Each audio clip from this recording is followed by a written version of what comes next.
أوقاتكم بكل خير ولا ومرحبا بكم لهذا النقل التلفزيوني المباشر للمقابلة التي ستنطلق بعد لحظات. الوداد على مستوى الأندية الوطنية أو من خلال تقديمه وبروزه بشكل رائع جدا لتكون حاضرة مع الفئات العمرية وأيضا مع المنتخب الوطني. إذن الوداد يدخل بالأسماء الرسمية التي هي الوداد الرياضي في هذه المباراة: 17 زكريا غيلان، 21 كاسيوس ميلولا، 23 أسامة الزمراوي، 24 أيوب بوشتا. حسين. تشكيلة فريق شباب المسيرة يدخل لهذه المباراة بعلي القروني في حراسة المرمى، باقي اللاعبين محمد المهدي بركوي، وصورة معبرة جيدة من فعاليات ومن لاعبين فريق شباب المسيرة بهذا اللباس الصحراوي الجميل، والذي نعود لهذا الأمر لاحقا من خلال التعليق على هذه المواجهة. تعطى في هذه اللحظات انطلاقة اللقاء، ينطلق المشوار وينطلق البحث الذي يأتي بين فريق أخضر يمثل فريق رولاني موكوينا، المدرب الذي يقود فريق الوداد الرياضي والذي يطمح لأن يكتشف أشواء عديدة داخل.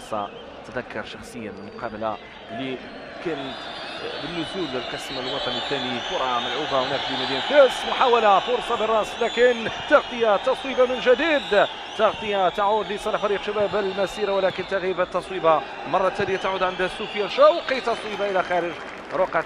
أيضا أمادي ديوب لاحظونا لكن كورتو لم تمر.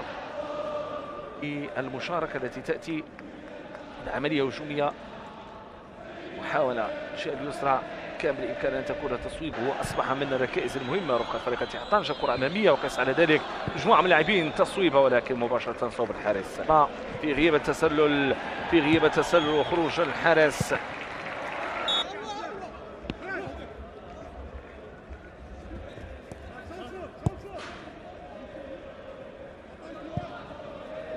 ضائعة شباب المسيرة في الأمام، تلعب هذه الكرة داخل منطقة الجزاء، كملاتش محاولة الأيمنة للجوع وهذا دقائق من اللقاء. كرة تمريرة أمامية، محاولة مباشرة صوب الحارس علي. لاحظون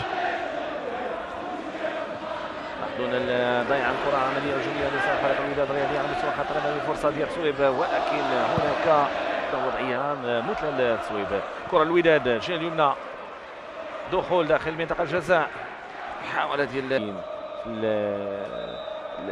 الهدافين في حراس المرمى من سيتميز، لأن الكأس تبحث عن تميز أحدهم. تمريرة أمامية، محاولة ممتازة تطلب من خلال المهارات الفردية والإمكانيات. نشوفوا محاولات أكثر فأكثر. عملية هجومية لشباب المسيرة الجهة اليمنى، هذه واحدة من المحاولات، تصويبة ممتازة والحارس في المكان المناسب. تفكرش كثير، لم يفكر كثيرا، استعمل التصويب المباشر. كرة في الزاوية لصالح فريق شباب المسيرة، طول القامة مهم في هذه اللقطة. ديوب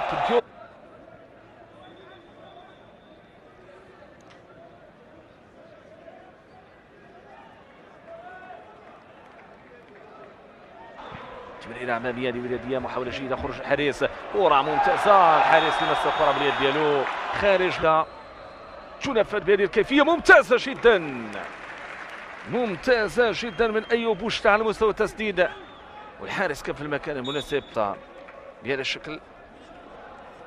ثم بعد ذلك تصدي ممتاز من جانب الحارس في غياب الحلول. لا يزال البحث من جانب فريق الوداد الرياضي، دخول داخل منطقة الجزاء والتصدي ومع الخطورة نحو أعتقد من غير ديراني أيمن لاعبين. ممتازة هذه جيدة، محاولة الاختراق والدخول داخل منطقة الجزاء. زكريا غيلان كيدخل داخل منطقة الجزاء، تمريرة عرضية، محاولة تصويب، وفي آخر الهجومية من الجهة اليسرى يبحث عن تمريرة داخل منتخب الجزاء وإبعاد للخطر. لا مجال لمرور الكرات العالية، ستكون أصعب كما نشاهد من غير ديراني. لاحظوا أن التمريرة العرضية ثم بعد ذلك كيجي تصدي.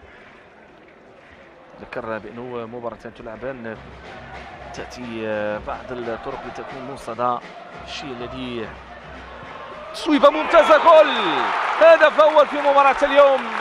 الطرق كانت موصدة إلى التصويب التي أتت بهذه الكيفية. يصنع الزمراوي، يضع الكرة في الشباك. الوداد يفتتح التسجيل في لقاء اليوم. أسامة الزمراوي على حين غياب كيفية اللي جات من خلال هذه العملية الهجومية، استعانة بالتصويبة قذيفة صاروخية صح التعبير، مقرها ومستقرها في الشباك، لكن بعيد كيفية. هيئ نفسه، هيئ جسده اليسرى، ذاك كما فعل في وضعية مثالية. صوب كرة على حين غرة بغتة، يتمكن من التصويب، يضع الكرة في الشباك، فاجأ الجميع، أعلن عن انطلاقة الهدف الأول. الكرة ثابتة آخر أنفاس الجولة الأولى، كرة تنفذ بهذه الكيفية داخل منطقة الجزاء. هناك السقوط، الحكم يقول واصل اللاعب، والبقية لم تمر الكرة أولا. شباب المسيرة لديهم إمكانيات جيدة، أمور ممتاز. بزير يحاول ما أمكن يرفع كرة داخل منطقة الجزاء، لكن هذه التصويبة صوب الحارس مباشرة، وكتزيد من رفع من النسب ديال التنافسيه ديال مجموعه من الفرق الوطنيه. كره ممتازه ممتازه ممتازه ممتازه، رائعه رائعه تصويبه، لكن هنالك تغطيه للدفاع كان بالامكان. هذه المباراه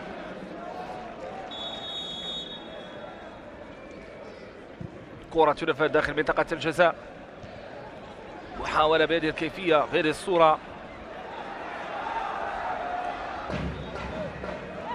لاعب سريع، لاعب بامكانيات جيده، هذا لاعب فريق الوداد الرياضي فيها محاوله ممتازه ممتازه، لكن هناك تغطيه. بدوي يلعب كره ديالو بالراس، كوسيوس الزمراوي، تصويب الاولى كانت ناجحه. نعم في التغيير الهلالي حمودي من جانب فريق شباب المسيره، بالاضافه عمليه هجوميه تمريره، ولكن الى خارج اليمنى. كنلاحظوا فريق الوداد كيحاول يضغط على المعترف ديال فريق شباب المسيره. تصويبه خدا وضعيه جيده، ولكن التصويبه ديالو ما مشاتش مؤطره كما كان يريد. لاعب رقم 8 محمد وزير، عمليه هجوميه للوداد الى خارج رقعه الملعب، ضربه مرمى.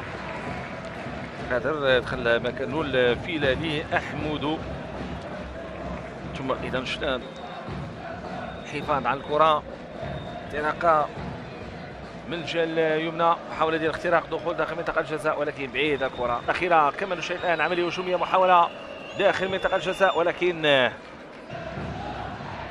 ترفع هذه الكره داخل منطقه الجزاء.